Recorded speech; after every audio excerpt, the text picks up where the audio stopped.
another day on ferry na naman po tayo mga ka-A. Good for 12 packs. For only. Ito tong malaking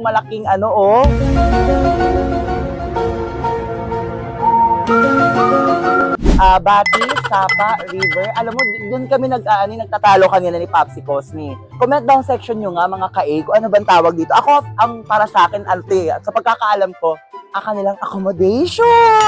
Diba? Ang bongga. Merong 1, 2, 3, 4. 4 tents po. Yung imagine, gigising ka ng umaga, ganito yung makikita mong view. Sana Kaya lagi ko sinasabi mga ka-A, deserve natin to. Kahit anong kabisi mo magtrabaho, kung hindi mo naman gagawin to kahit isang beses sa isang buwan, para saan pa ang pagpapakapagod at pagpapakapera mo? Mabubulok lang yan, pero yung happiness, hindi! Forever memories! Diba? Kaya naman tara.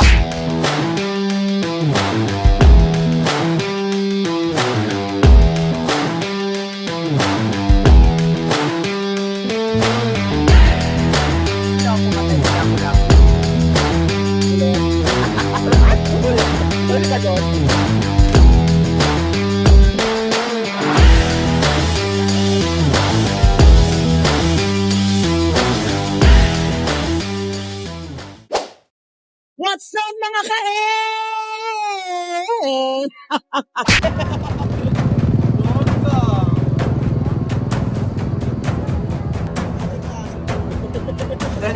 Anong aso si Wawa? Hanggang? Malalim.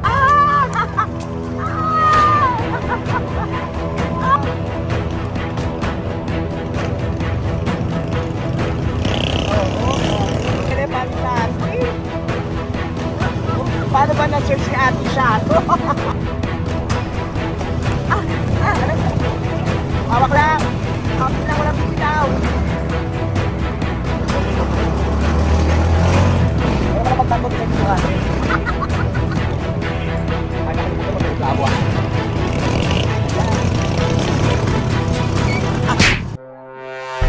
What's up mga ka-A?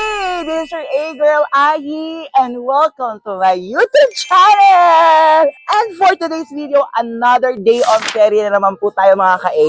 At alam nyo ba, or may idea na ba kayo kung nasaan ako? Syempre, as you can see on my background, So, dito ako ngayon sa Camp LGBT. Dito naman po yan sa barangay Daraitan, Tanay, Rizal. Kung saan, syempre, mag-quick vacay tayo dahil deserve naman talaga natin na magbakasyon, lalo pat ilang araw tayong binagyo, ilang araw tayong na-stress sa baha, kaya deserve nating magsaya. Kaya samahan nyo ko sa isa na naman pong araw, isa na naman pong vlog na punong-puno enjoyment of life. Together with, syempre, mga ka-A ko, mga friends ko na talaga namang andyan. Kaya tara, tutur ko kayo, sasamahan ko kayo. Samahan nyo rin po ako dito sa Camp LGBT, diba? So, pwede nyo silang i-book, follow lamang po ang Camp LGBT Daraitan, Rizal. Ayan, nakita nyo naman po. At may admin naman po nasasagot once na nag-inquire kayo. Good for 12 packs for only 4,100. Diba? 12 na kayo. Tapos, very nakaka-relax. Imagine, ganito pa rin ang ating bakod, ganito ang ating gate, made in bamboo. At ang ganda kasi pwede kayong mag-tent fetching at pwede kayong magdala din ng sarili nyong tent, pero yung accommodation talaga nila yung nakakaloka, maganda. Pero mamaya tour muna namin kayo kung ano yung view na makikita natin dito. Ito tong malaking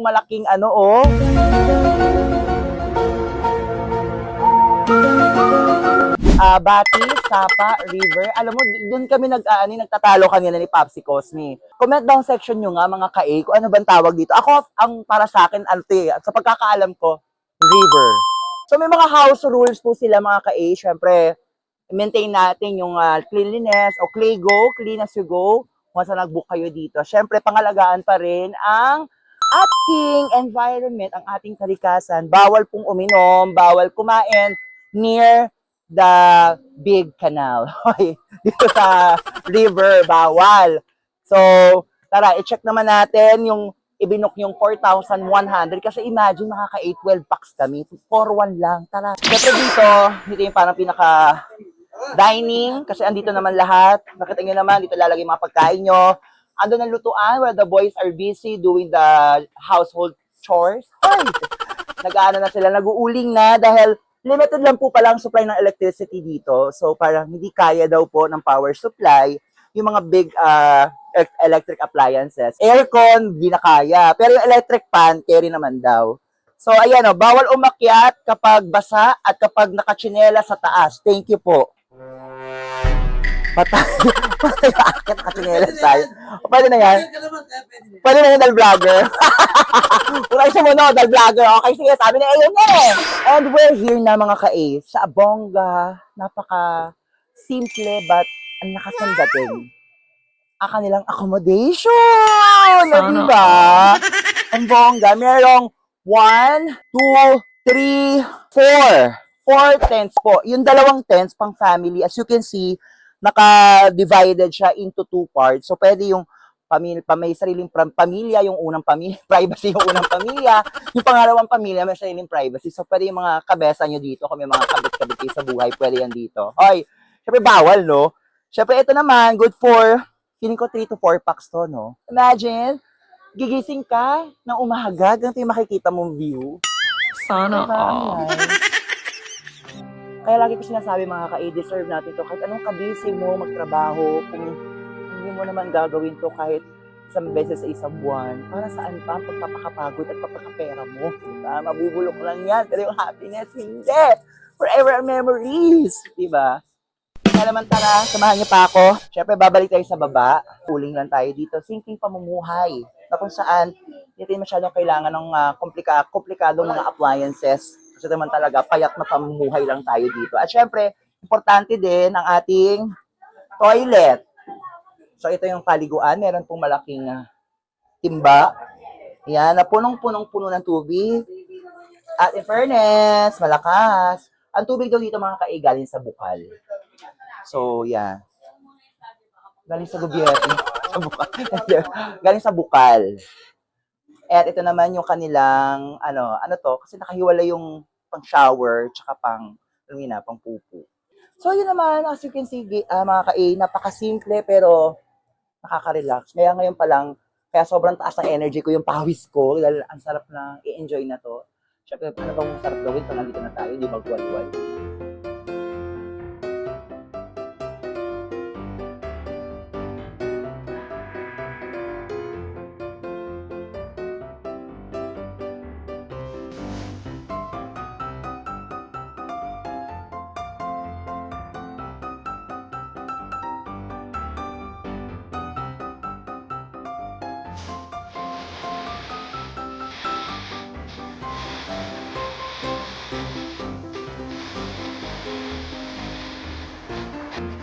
Ganito ang itsura natin sa umaga.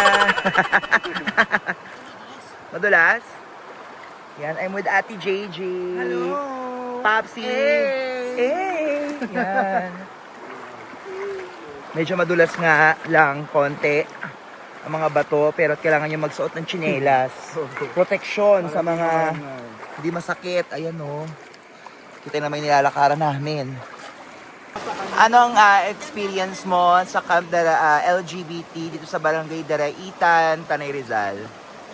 Sa ngayon, okay pa naman. Maganda pa naman yung panahon. Enjoy naman. Muntik naman eh. Good thing, maganda yung panahon, maganda yung transit. Marami lang pusa at aso. Ingat lang kayo. Kasi pag tulog nyo, marami kayong pagkain. Pag gising nyo, wala na. So hindi sila mga pusa, mga ninja sila. Yan. Ninja cat. Ninja cat. With Ate Sha. Ate Sha, how's your experience? It's so amazing. Diba? What a view, oh. Ang ganda pa ng view mo dyan sa likod. May mga fog pa. Diba? Ang saya lang. Ay, ayan na si Moy Moy. Moy Moy, enjoy. At syempre mga ka-A, uwian time na. Maraming salamat. Barangay Daraitan, Camp LGBT Tanay Rizal for a very good experience. At kaya kung naghanap po kayo ng mabilisang staycation agad-agad na malayo sa maingay na lungsod, punta na kayo dito. Try to visit Barangay Daraitan. Parking fee is 150, tricycle rate is 200. Sa Balsa, sa tawid dun sa nakita nyo, 50 ang tricycle and 10 pesos per head dun sa mga taong tatawid sa kabila. Kaya naman, Guys, if you're bago lang, kung bago lamang po kayo sa aking YouTube channel, nako, please do follow ang aking mga social media accounts, Facebook, TikTok, and of course, YT channel. Dahil mga ka-A, always tayo aalis. Deserve natin to. Bakasyon na. Thank you!